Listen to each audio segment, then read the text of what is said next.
Welcome everybody to Gaucho Sports Roundup, your one-stop shop for all your GCC and pro sports news. My name is Adrian Palau and I'm joined by my co-host Seth Askelson. And we got a lot to talk about today, so let's get things started with GCC sports. Seth, tell us about football and what they did last weekend. So last weekend, the Gauchos got to 2-0. They went out. They defeated Scottsdale Community College 42-31. It was another good effort by the offense for sure. 42 points again. Jamon Jones played well. Not as well as he did last week, but he got the job done defensively. They were able to hold Scottsdale. They came out of the half a little flat, but they were able to come out, get their groove going again, and really put away Scottsdale in the fourth quarter. This week they're playing Snow College, who is the second-ranked team in the nation right now. GCC has the offensive firepower for sure, but they need to figure out what they're doing on defense. It's second straight week where they've given up over 30 points, and the first week it was a little tough because they played PC, and PC has been, awful for the past 20 years. So at first it was maybe an inexperienced defense, things you could fix, but they got exposed again. And when you're playing Snow College, the second-best team in the nation, you got to make sure you're good defensively. And tell me about the quarterback that played on Saturday. As I understand, there was a new quarterback playing last Saturday. Well, Jamon Jones played in the PC game. He threw for 3 touchdowns and ran for 1. He replaced Akil Abdullah. He started again. They wanted to get Abdullah into the mix, and they did, but he didn't play for too long. And Jones, he didn't have as great a game as he did against PC, only 108 yards, a touchdown pass, and interception. But he didn't really need to. They had Marquise Page run for 3 touchdowns. They had I believe it was a punt return for a touchdown. So they were really able to use defense, some key turnovers and special teams, and they didn't really rely on the offense. But like I said, you're playing Snow College, the second-best team in the nation, and you're really going to have to step up on both sides of the ball in order to even have a chance to win. All right, they will be taking on Snow College this weekend, and will that be a home game, or is that going to be away, Seth? That's going to be a home game, so it'll be at the GCC Football Stadium. Kickoff is at 7 o'clock, so we encourage all of you to come out. All right, so sticking to GCC sports right now, we're going to talk about both of the soccer teams.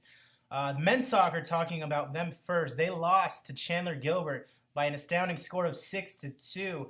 Selemani Barawani, however, scoring 2 goals. They later picked things back up in a big way, beating the Geckos of Gateway College by a score of 8-0. Both Jason Palencia and Barawani scoring 2 goals each. They also continued on, beating Paradise Valley, the Pumas of Paradise Valley, by a score of 5-1.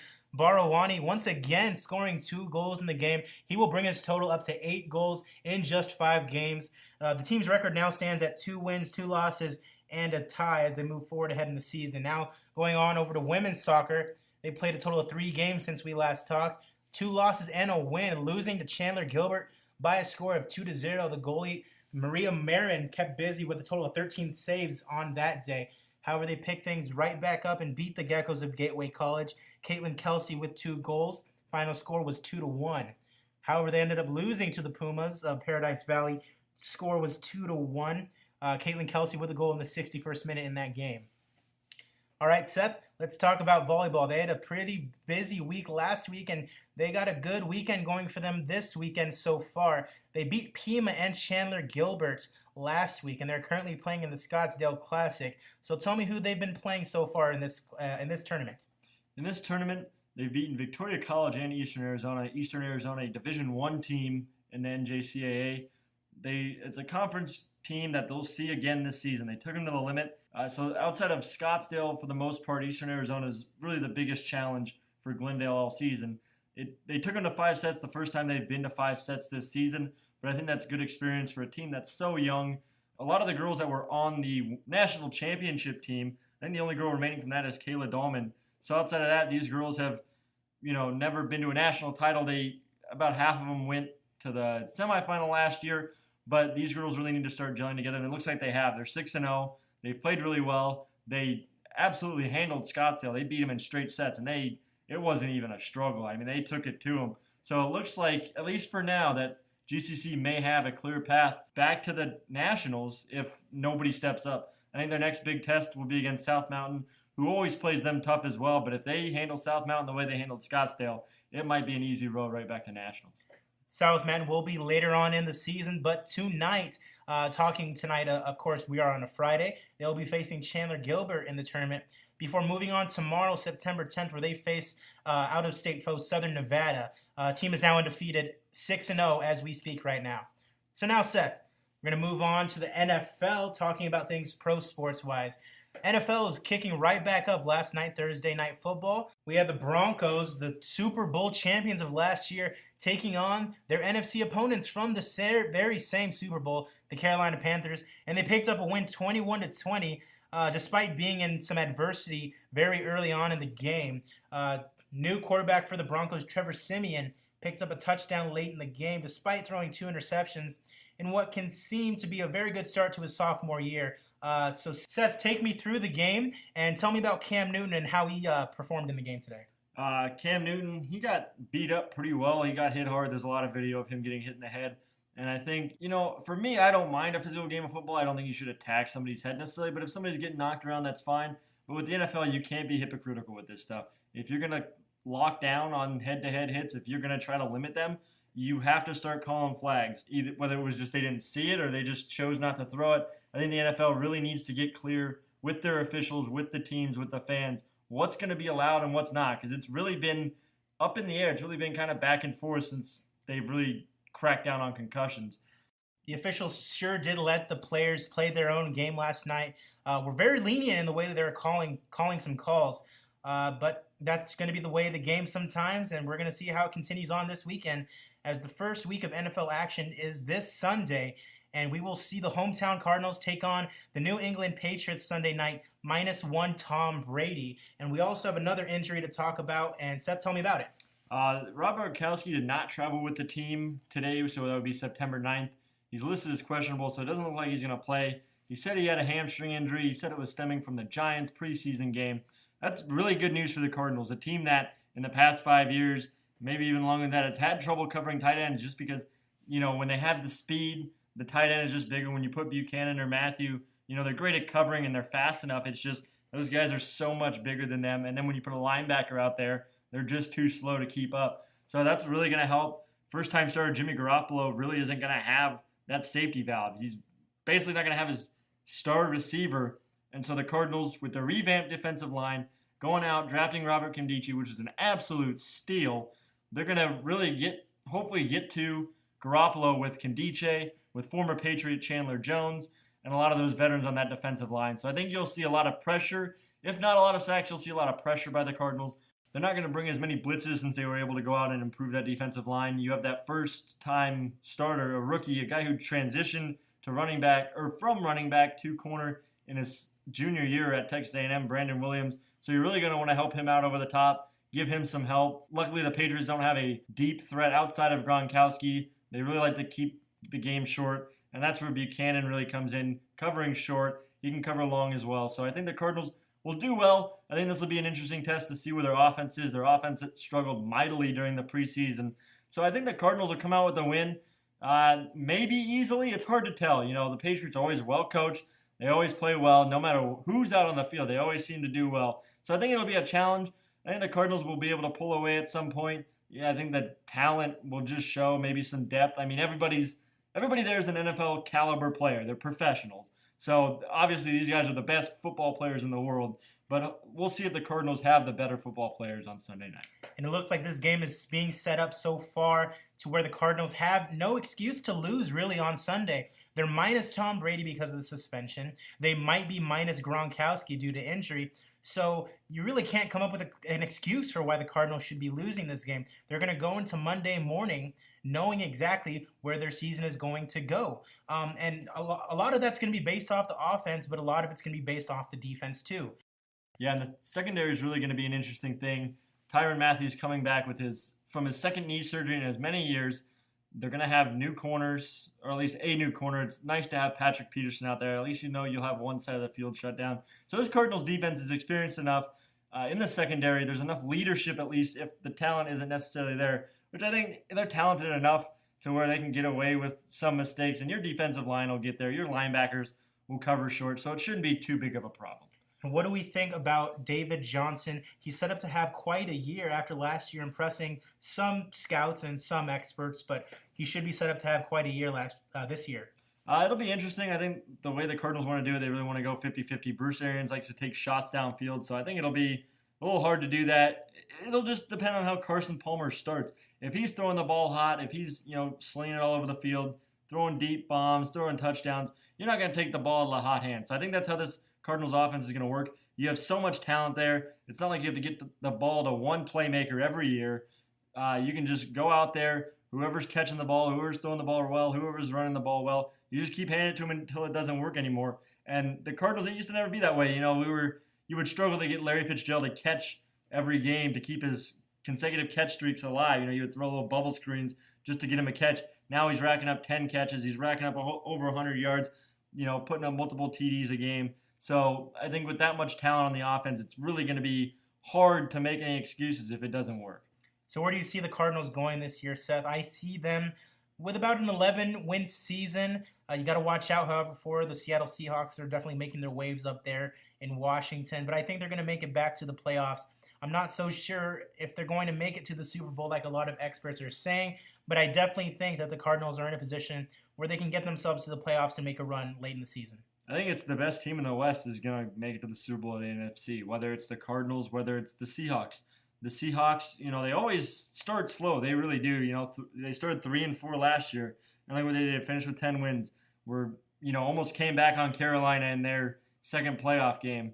So I think it's a case where if you can beat the Seahawks get so good defensively down the stretch to where it's really hard to move the ball up and down the field on them. So you got to cash in on your early opportunities. You get an opportunity within the first 10 weeks to play the Seahawks. So if you can get that win there before Week 16, you really hope that Week 16 game doesn't count at the end. You hope to have that division locked up. You have home field advantage locked up so you don't have to play Seattle when they're at their best. They're also going to be facing their last two opponents away, the Seahawks and the Rams respectively. So be sure to check out the Cardinals Sunday night when they face the New England Patriots and catch that action on NBC at 5:30. That's going to be part of Sunday Night Football. So now moving into a little bit of my territory, we're going to be talking about soccer right now. And, Seth, you know a little bit about this person. Landon Donovan is coming out of retirement, and he's going to be joining the LA Galaxy again. I already know my opinion on it. I think he can do whatever he wants. And I feel like the Galaxy fans are going to welcome him back with open arms. But what do you think about something like this? I'm okay with it. If he tries to get back onto the national team, which I don't think he will, I think that relationship's kind of broken. He's not national team material anymore. I mean, he's an old guy, he's wearing down. And when he was playing for Team USA, he was great. Don't get me wrong. He's maybe the greatest USA player ever. But his time has passed to be on the national team. If he wants to come back and play soccer, that's fine. If he wants to play in the MLS or another team gives him a contract, that's cool. But as long as he doesn't, try to make his way back onto Team USA, I think Team USA is going in the right direction, even though they're struggling from time to time. They're really using young talent to try to build for the future. You might not win this next World Cup. You might not even make it to this next World Cup, but it's all about progression. Speaking on Team USA, they recently beat Trinidad and Tobago by a score of 4-0, with Josie Altidore picking up 2 goals to progress into the hexagonal stage, the final stage of qualifying for the World Cup 2018 in Russia.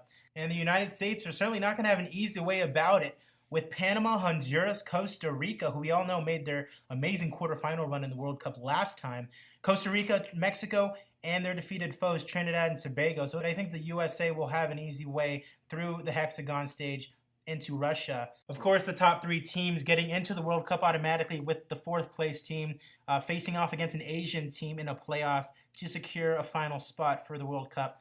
So be sure to check that out. I believe their first matchup is going to be against cross-border rivals Mexico. So be sure to check that out. Talking about the Premier League a little bit, my team, Manchester United, is now thriving with a record of 3-0 off the back of their new signing, Zlatan Ibrahimovic. They face unbeaten Man City this weekend, both of them standing in 3rd and 2nd place respectively. However, the champions Leicester City, after their storybook season last year, sit in 9th after 4 points to start out the season.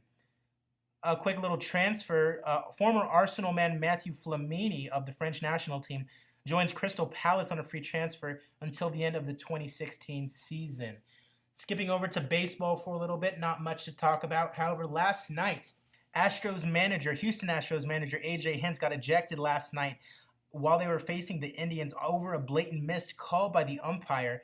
There was a foul ball that had bounced in the dirt, but the umpire didn't call it, resulting in 2 runs scoring on the Astros in the favor of the Indians. And when A.J. Hinch went out to make his case, he was promptly ejected from the game. And when they went to review the play on the video screen, it was apparent that it is actually not reviewable because it is a foul ball, and that is just not something that can be reviewed with the instant replay review. So, Seth, what do you think should be done about this? Do you think things like foul balls or even strikes should be brought up when it comes to instant replay review?